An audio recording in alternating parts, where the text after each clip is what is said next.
Welcome back. It's your Emcees. We are week 10 already? Damn, man. Well, it's your host, Young and You, and Hamilton James back at it with you again. We about to go right on into the Broncos upsetting the Bills Monday night, man. What a game for those of you who tuned in. Russell Wilson and Broncos keep on rolling. 3 straight wins off their bye week. Hamilton, any big takeaways from that? I got a lot for sure. You know what? Let's start off with the winners. Kudos to Russell Wilson and Sean Payton. Because what was it? Week three, we were talking about how it was a disaster. It was a disaster. They were running their mouths. They couldn't, writing checks that they couldn't cash. They turned it around. Now, the offense was okay. The offense is actually better than it was under Nathaniel Hackett, and Russell Wilson actually playing better football than he was last season. So let me say that. But the defense was trash. Defense was trash, and the defense that's been a problem. The defense stepped it up yesterday, big time. Yeah. I have to say there was a couple of interceptions they got. As far as making sure that they neutralized the Bills and didn't let them do anything in that first half, I think they did a pretty good job. They contained them to, if I'm not mistaken, 9 points, 7 points, a touchdown, 9 points, something like that. Contained them to one score. I thought they did good, and I don't. Obviously, the Broncos not going to win the division because they're sitting at 4-5 right now, and you got Kansas City to deal with. You know what I'm saying? But it's a good. I thought it was good. I thought it was a good win. I thought it was a statement win for them, if you will. We've been looking for that defense to do something, and it did something. So I'm, shout out to the Denver Broncos for getting their 4th win of the season, and hopefully they can build on it. Well, it remains to be seen what they do, if they can be a wild card spot or not. It remains to be seen. But shout out to the Denver Broncos for getting the job done. Yeah, great job for them holding it down. The right team deserved to win that night. So, definitely at the end though. Your kicker almost lost it for you guys, and we're gonna talk about the other team next, who gave y'all the game. If you ask me, let y'all win.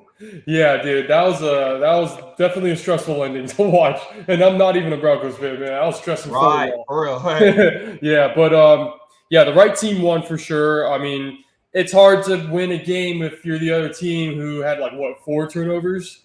And 4 turnovers and somehow can't count 11 men. I don't understand that. NFL team.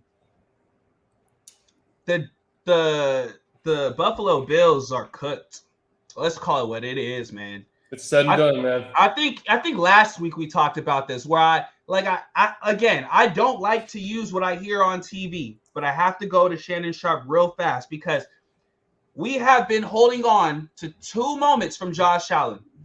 The AFC Championship game, which I thought was amazing. One of the best football games, AFC Championship games I've ever seen in my life. Absolutely. He lost that game. And we hold on to the Sunday night, I think the season after or something like that, where he beat the Kansas City Chiefs. Okay.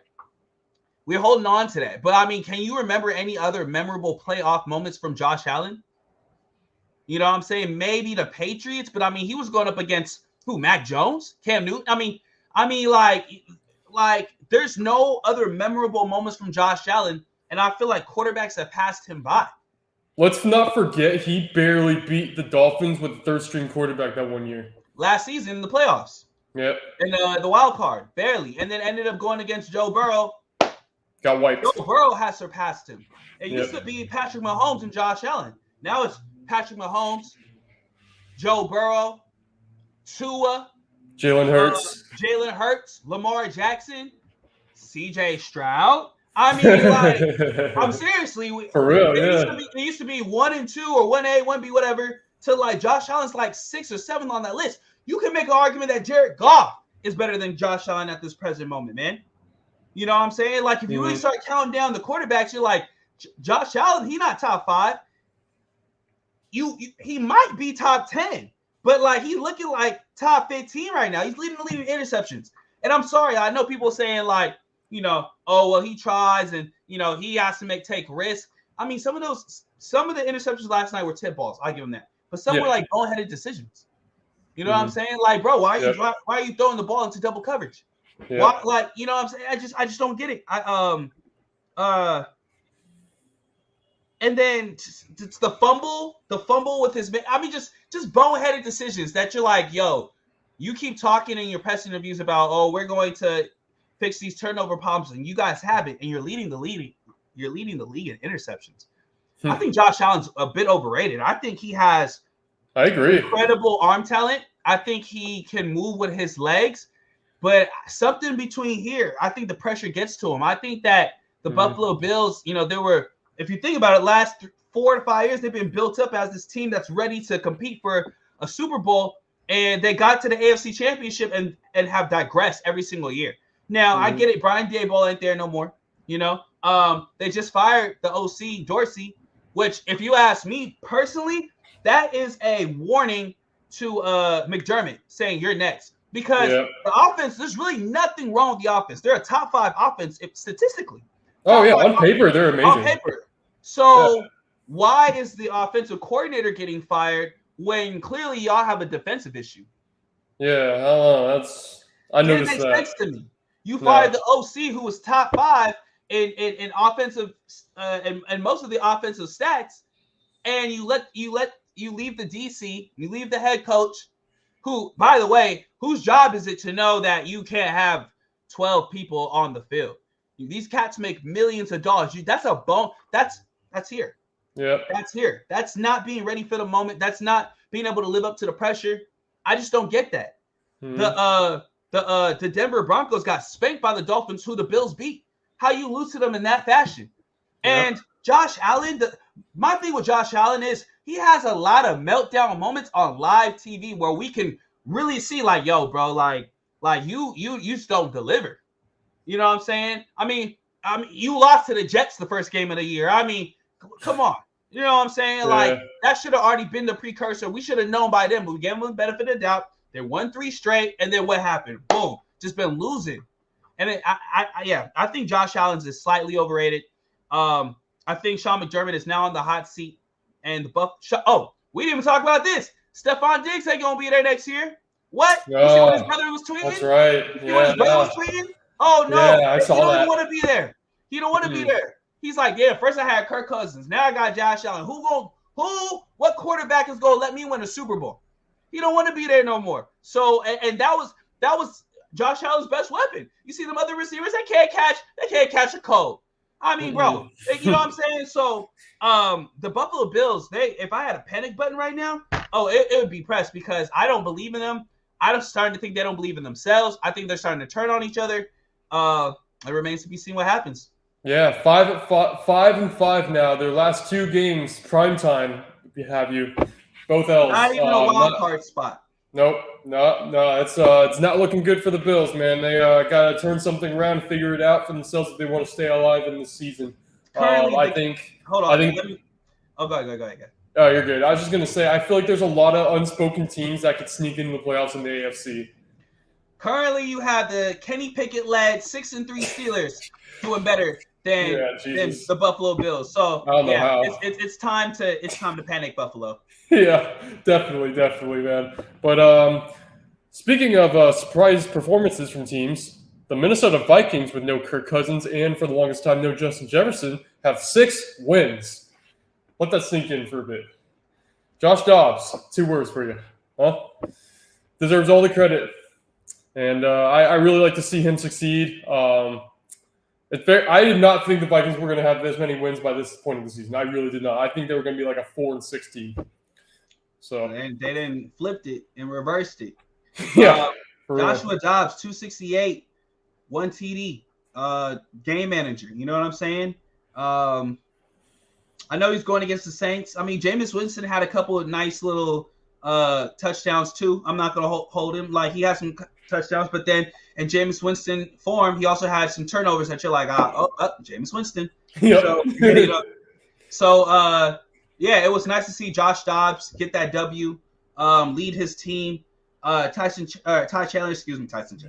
Chandler, 15 carries, 45 yards, 1 TD.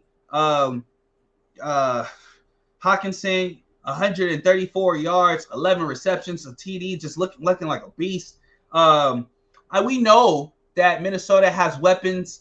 We always question what their ceiling is. Are they a wild card team? Are they a divisional round team? We know they're not a conference championship team. No. I wish Josh Dobbs all the success in the future, and I'm impressed, man. You come in, you don't really know the offense, you still got to gel these guys, and just to, he has it here, and it's evident. It's evident on the field. So kudos to him, man. That was a really impressive win.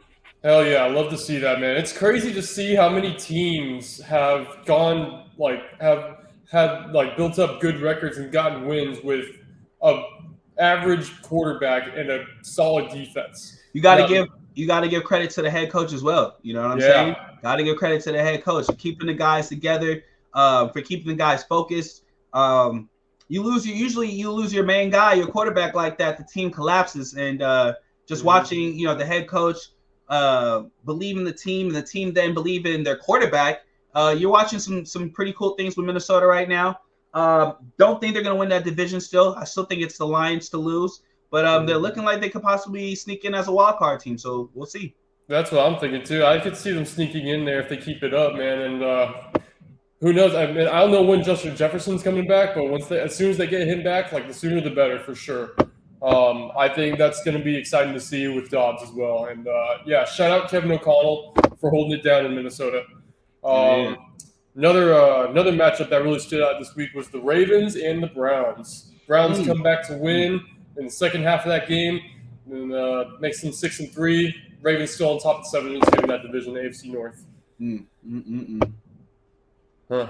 That was a disappointing game. I mean, I went outside, and when I came back, it was a 1-point game, and I'm just scratching my head how did this happen? That's AFC North football for you, eh?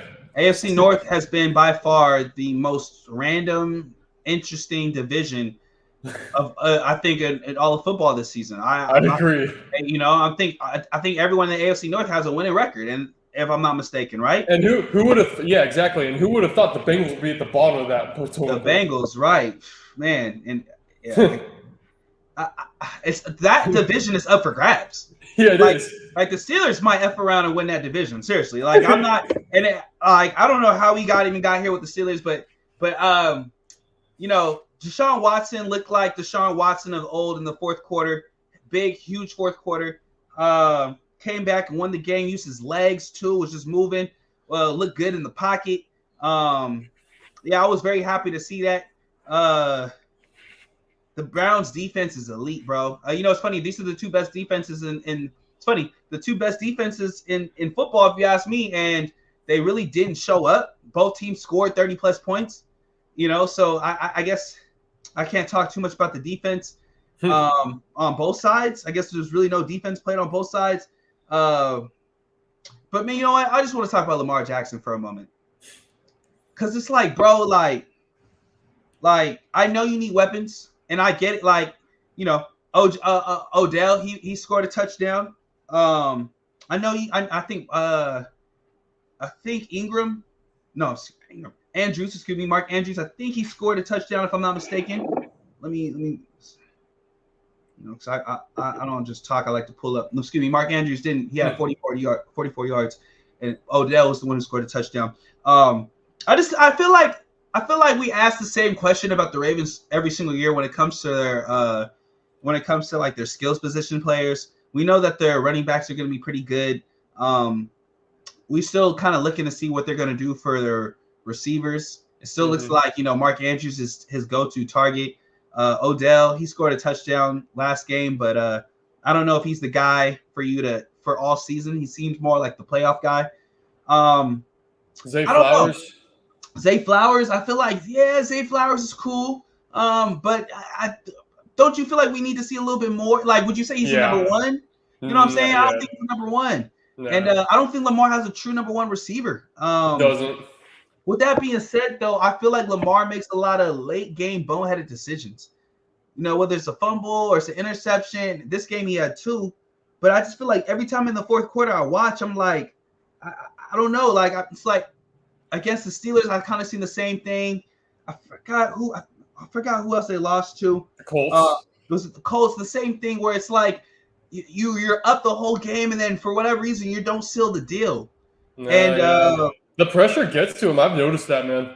Between, what I'm saying? And it's like, you ball out for 3.5 quarters, But like when it comes to that last quarter,